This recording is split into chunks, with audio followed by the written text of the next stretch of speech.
أعوذ بالله من الشيطان الرجيم بسم الله الرحمن الرحيم. Jadi,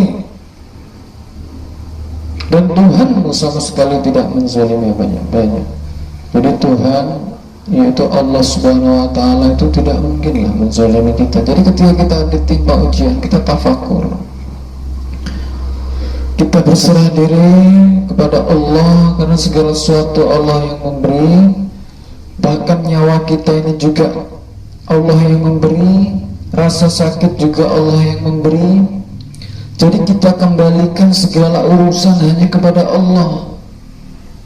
Ketika masalah-masalah itu kita telan dan kita tidak kembalikan lagi kepada Allah, maka akan terasa berat. Bahkan banyak orang stres menghadapi ujian.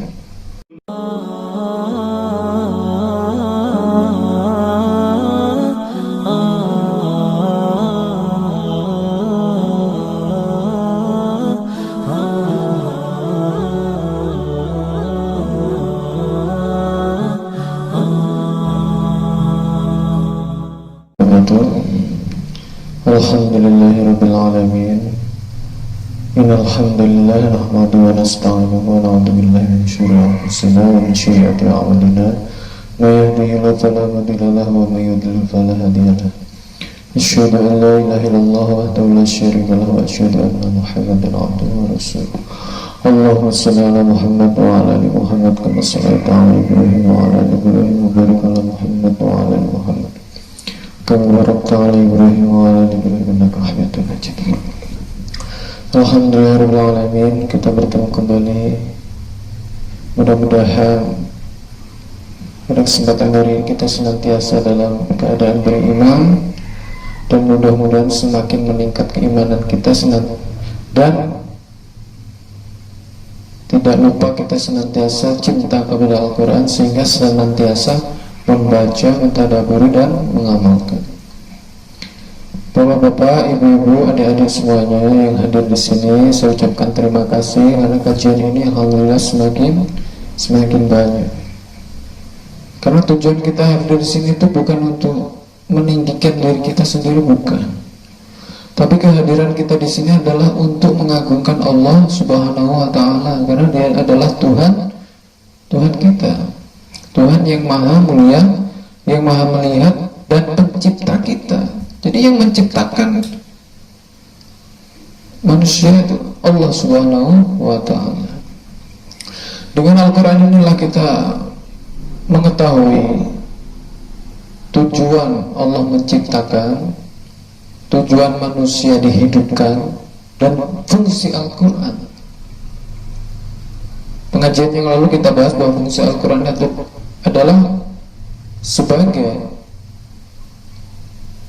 pelajaran untuk mengeluarkan seseorang itu dari kegelapan hidup kepada cahaya petunjuk atau jalan yang benar, yaitu sesuai dengan yang Allah ridhoi, tentu pakai yang namanya petunjuk Allah, yaitu Al-Quran. Alhamdulillah, kita lanjutkan kembali bahwa orang-orang yang bertobat dan mengikuti jalan agama Allah sudah kita bahas, yaitu akan senantiasa didoakan oleh malaikat agar menjadi penghuni surga, diampuni dosanya dan menjadi penghuni surga. Mudah-mudahan kita senantiasa istiqomah dalam keimanan, sehingga kita termasuk golongan orang-orang yang didoakan oleh para malaikat. Kemudian dalam proses tobat ini tentu banyak sekali rintangan, Pak. Ujian semakin berat sesuai dengan kadar keimanannya. Tapi kita harus ingat, ketika kita mendapatkan ujian, ditimpa oleh ujian dari Allah Subhanahu wa Ta'ala karena kita beriman, kita harus mengingat bahwa Allah itu tidak menzalimi hamba-hambanya. Jadi tidak mungkinlah Allah itu melepaskan perhatiannya kepada hamba-hambanya, tidak mungkin. Kita senantiasa diawasi oleh Allah, bahkan malaikat kanan kiri pun senantiasa mencatat kita. Jadi apalagi yang harus kita khawatirkan dalam hidup ini? Allah selalu melihat kita.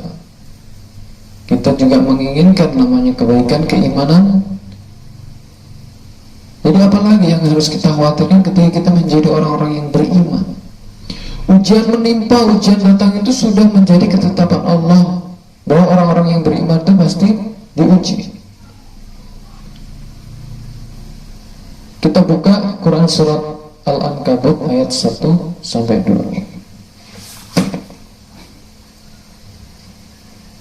Surah 29 Al-Ankabut ayat 1-2.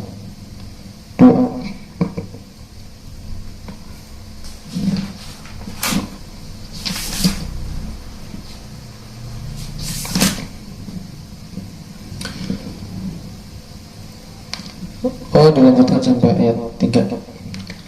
A'udzu billahi minas syaitonir rajim. Bismillahirrahmanirrahim. Alif lam mim. Ahasiban nasu ayyutraku ayyakulu amanna wa hum la yuftanun. Walaqad fatanna alladhina min qablihim falaya'lamanna Allahu alladhina sadaqu wa laya'lamanna al-kadhibin. Yang artinya adalah Alif Lam Mim. Apakah manusia mengira bahwa mereka akan dibiarkan hanya dengan mengatakan kami telah beriman dan mereka tidak diuji? Dan sungguh kami telah menguji orang-orang sebelum mereka, maka Allah pasti mengetahui orang-orang yang benar dan pasti mengetahui orang-orang yang dusta. Fungsi ujian. Fungsi ujian adalah untuk mengetahui kualitas keimanan kita. Jangankan kita, para nabi, sahabat, semuanya juga diuji. Bahkan ujiannya sangat berat. Nabi Ibrahim diuji dengan menyembelih anaknya. Diperintahkan Allah menyembelih anaknya, tapi karena Allah tidak berbuat zalim sehingga diganti dengan hewan kurban itu yang sampai sekarang dilaksanakan umat Islam. Kemudian ujian yang menimpa ibu Nabi Musa adalah melemparkan anaknya ke sungai. Coba kalau kita misalkan diperintahkan Allah melemparkan anak kita ke sungai, begitu terasa berat, jelas. Kemudian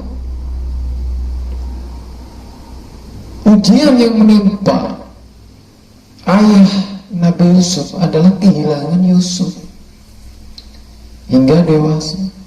Ujian orang-orang terdahulu itu masalah anak berat sekali. Kemudian Rasulullah SAW juga beliau kehilangan putranya, yaitu Ibrahim, putra beliau yang wafat. Jadi orang-orang terdahulu, para nabi, para sahabat pun juga diuji. Lalu bagaimana kita ini ingin beriman tetapi ingin lepas dari ujian? Bagaimana mungkin? Ayat-ayatnya sudah jelas bahwa dengan ujian itu pasti Allah mengetahui orang-orang yang benar dan pasti mengetahui orang-orang yang dusta dalam keimanannya.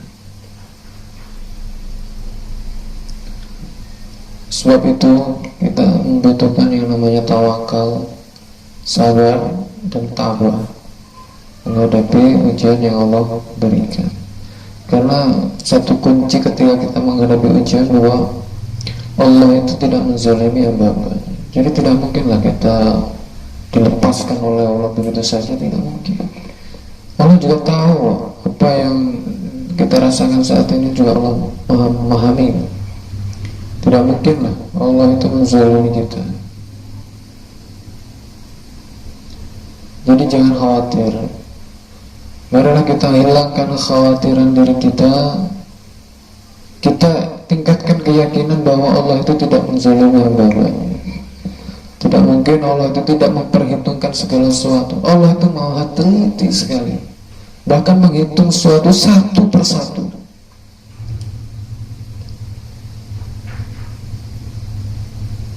Mari kita buka Quran surat 41 ayat 46. Quran surat 41 atau surat Fussilat ayat 46.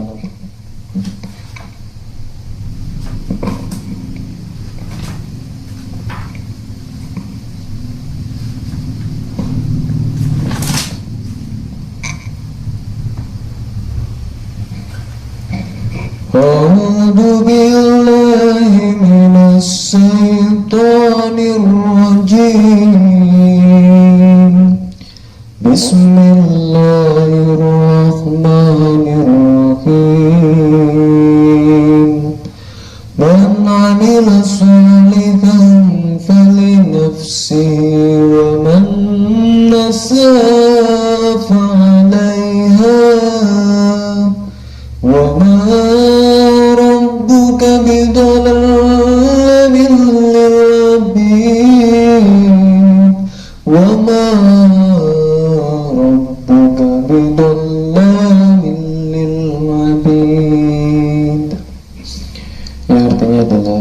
siapa yang mengerjakan kebajikan, maka pahalanya untuk dirinya sendiri, dan barang siapa berbuat jahat, maka dosanya menjadi tanggungan dirinya sendiri.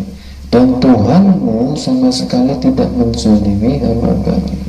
Jadi satu kunci ketika kita dihantam berbagai macam ujian, bahwa Allah itu tidak menzalimi kita, tidak menzalimi hamba-hambanya. Jadi tidak mungkinlah Allah itu memberikan sesuatu dengan niat menzalimi hamba-hambanya, tidak mungkin. Jadi barang siapa berbuat baik, pahalanya untuk kita sendiri. Barang siapa kita berbuat buruk, kita berbuat jahat, itu juga kita akibatnya kita terima sendiri. Jadi dan Tuhan sama sekali tidak menzalimi banyak. Jadi Tuhan, yaitu Allah Subhanahu wa Ta'ala, itu tidak mungkinlah menzalimi kita. Jadi ketika kita ditimpa ujian, kita tafakur, kita berserah diri kepada Allah, karena segala sesuatu Allah yang memberi. Bahkan nyawa kita ini juga Allah yang memberi, rasa sakit juga Allah yang memberi. Jadi kita kembalikan segala urusan hanya kepada Allah. Ketika masalah-masalah itu kita telan dan kita tidak kembalikan lagi kepada Allah, maka akan terasa berat. Bahkan banyak orang stres menghadapi ujian. Sedangkan sudah ada perintah dalam Al-Quran itu, dan kepada Allah lah kembali segala urusan. Jadi mengapa masalah-masalah kita tidak kembalikan lagi kepada Allah? Artinya memohon kepada Allah solusinya, jalan keluarnya sesuai dengan Al-Quran dan Sunnah, kemudian meminta bantuan Allah supaya diberi kelancaran dalam menghadapi berbagai macam problematika kehidupan. Jadi segala sesuatu marilah kita mohon kepada Allah, mengandalkan Allah saja, karena kita tidak punya Tuhan selain Allah. Tuhan itu hanya satu, yaitu Allah Subhanahu wa Ta'ala. Jadi ketika kita mengenyampingkan Allah, tidak menuhankan Allah, disitulah kehidupan akan semakin bertambah berat. Karena yang memegang segala kuasa di langit maupun di bumi adalah Allah Subhanahu wa Ta'ala. Alhamdulillah, mari kita lanjutkan kembali Quran surat 3 ayat 109.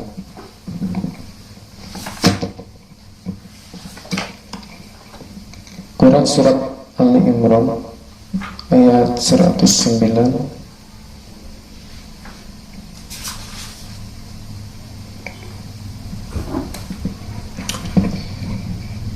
Ali Imran ayat 109.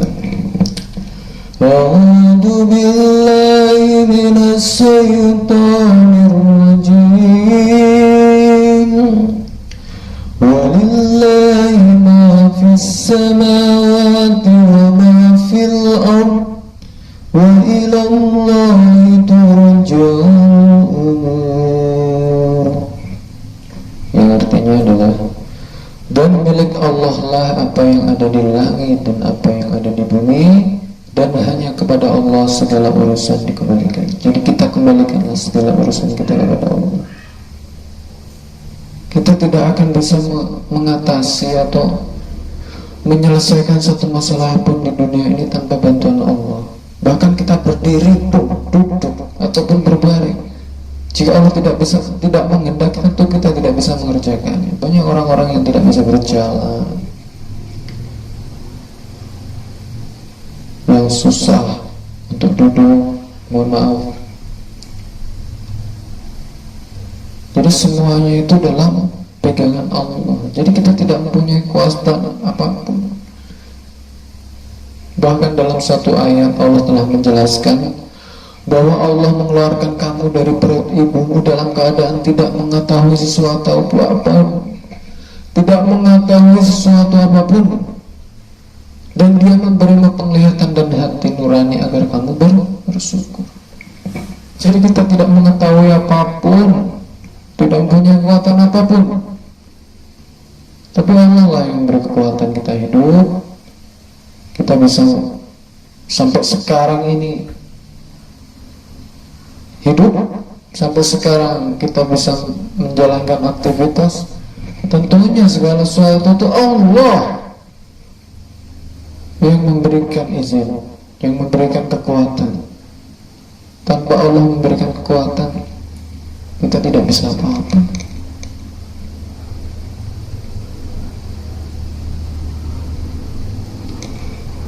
Alhamdulillahirabbil alamin. Mari kita lanjutkan kembali bahwa satu kunci ketika kita menghadapi ujian, yaitu kita ingat bahwa Allah tidak menzalimi hamba-hambanya. Jadi tidak mungkinlah Allah itu meninggalkan kita, memberikan kesusahan tanpa perhitungan, tidak mungkin. Lalu bagaimana untuk membedakan ujian dan azab? Sekarang kita tanya diri kita sendiri, apakah kita ini sedang dalam proses menuju kebaikan yang Allah ridhoi atau sebaliknya?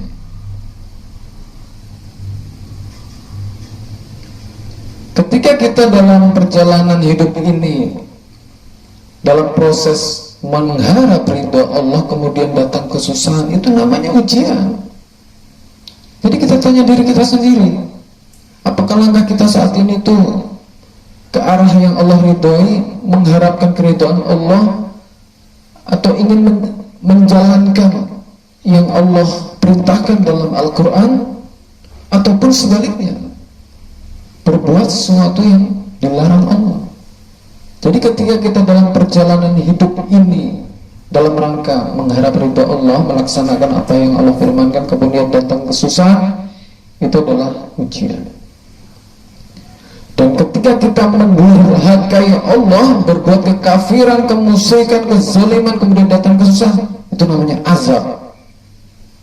Jadi kita harus bisa membedakan antara ujian dan azab.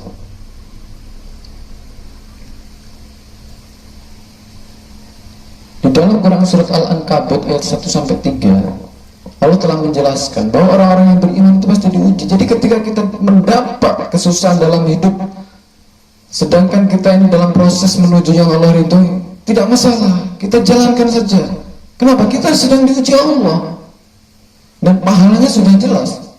Barang siapa orang yang sabar menghadapi ujian, kesusahan, kekurangan harta, jiwa dan buah-buahan, kelaparan, surga pahalanya. Tetapi ketika seorang itu berbuat kekafiran kemudian diazab di dunia ini, itu pun masih ada tujuan. Jadi ketika seorang itu berbuat kekafiran kemudian diberi kesusahan oleh Allah dalam dunia ini, itu pun masih ada tujuan, supaya orang-orang itu menjadi sadar. Jadi tidak mungkin Allah itu menzalimi hamba-hambanya. Kesusahan orang-orang atau kesusahan yang diterima orang-orang yang berbuat zalim itu agar mereka sadar dan kembali ke jalan yang benar. Jadi beruntung sekali kita hidup di dunia ini, masih hidup, alhamdulillah. kita masih ada kesempatan bertobat, dan janganlah kita sia-siakan kesempatan tobat itu. Sesegera mungkin detik ini kita tobat, bersegera mengharap ampunan dan surga yang luasnya seluas langit dan bumi. Jadi kita harus bersegera dalam tobat, tidak bisa menanti-nanti, tidak ada perintahnya menanti-nanti tobat. Jadi harus bersegera detik ini juga kita bertobat dan bertobat, beriman dan melaksanakan apa yang Allah perintahkan dalam firman-Nya yang mulia, yaitu Al-Quran. Jadi apa yang harus kita tunggu kembali? Usia semakin hari semakin berkurang, ajal semakin mendekat, bencana udah di mana-mana terjadi. Kita masih menunggu tobat kapan? Kalau tidak detik ini.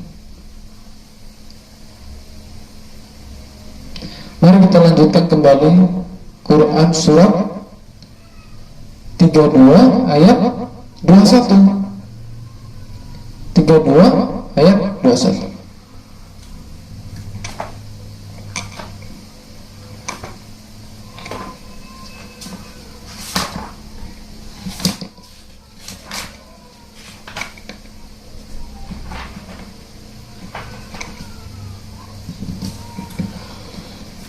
Ini bukti bahwa Allah itu memberikan kesusahan kepada orang yang zalim pun di dunia ini pasti ada tujuannya, yaitu agar mereka kembali ke jalan yang benar.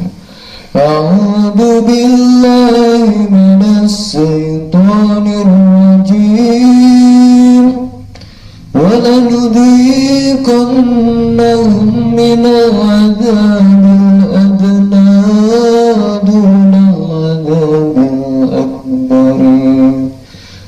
دون العذاب الأكبر لعلهم يرجعون, yang artinya, dan pasti kami timpakan kepada mereka sebagian siksa yang dekat di dunia sebelum azab yang lebih besar di akhirat, agar mereka kembali ke jalan yang benar. Allah itu Maha Penyayang. Orang yang zalim pun diberikan azab di dunia agar mereka kembali ke jalan yang benar. Kenapa? Allah Maha Penyayang kepada orang yang beriman.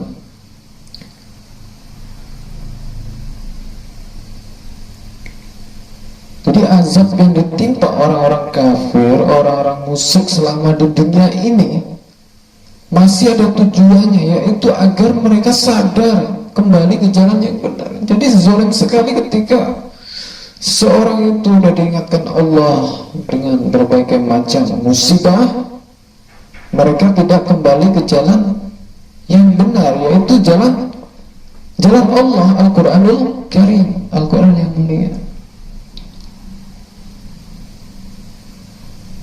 Jadi marilah kita senantiasa tobat, beriman, dan berbuat kebaikan. Kita fokus saja tobat, beriman, dan berbuat baik. Berbuat baik itu ya tentunya memakai petunjuk, yaitu petunjuk Al-Quran. Karena Al-Quran itu pedoman orang-orang yang berbuat baik. Orang-orang berbuat baik itu pedomannya Al-Quran. Orang-orang yang bertakwa pedomannya Al-Quran. Jadi pertama tadi kita bahas tentang ujian yang menimpa orang yang beriman, kemudian bencana yang menimpa orang-orang yang kafir, orang yang musyrik, orang yang zalim, itu tujuannya adalah supaya mereka kembali ke jalan yang benar. Kemudian satu kunci yang kita bahas tadi adalah ketika kita mengalami ujian berat, ujian apapun dalam hidup, ketika kita melangkah ke jalan yang Allah ridhoi, ingat satu kunci bahwa Allah itu tidak pernah menzalimi hamba-hambanya. Kemudian kita kembalikan segala urusan hanya kepada Allah Subhanahu wa Ta'ala, sehingga hidup kita dalam hidup ini selalu saja ada solusi, yaitu dengan Al-Quran ini. Karena Al-Quran ini adalah petunjuk. Jadi suatu petunjuk pasti ada di depan, bukan di belakang. Jadi petunjuk kita ini adalah Al-Quran. karena ini adalah firman Allah yang telah diturunkan sebagai petunjuk orang-orang yang bertakwa. Jadi ketika kita merasa diri bertakwa tanpa petunjuk Al-Quran, itu dusta. Karena alif lam mim dzalikal kitabul la raiba fihi hudal lil muttaqin. Kitab Al-Quran ini tidak ada keraguan padanya, petunjuk bagi mereka yang bertakwa. Jadi ketika seorang itu merasa bertakwa tanpa petunjuk Al-Quran, itu dusta.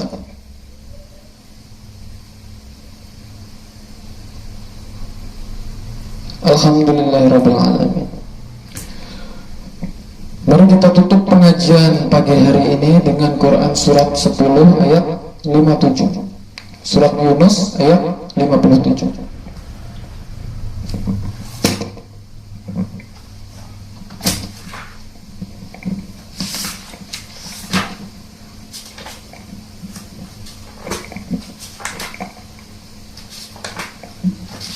Quran surat Yunus atau Quran surat 10 ayat 57.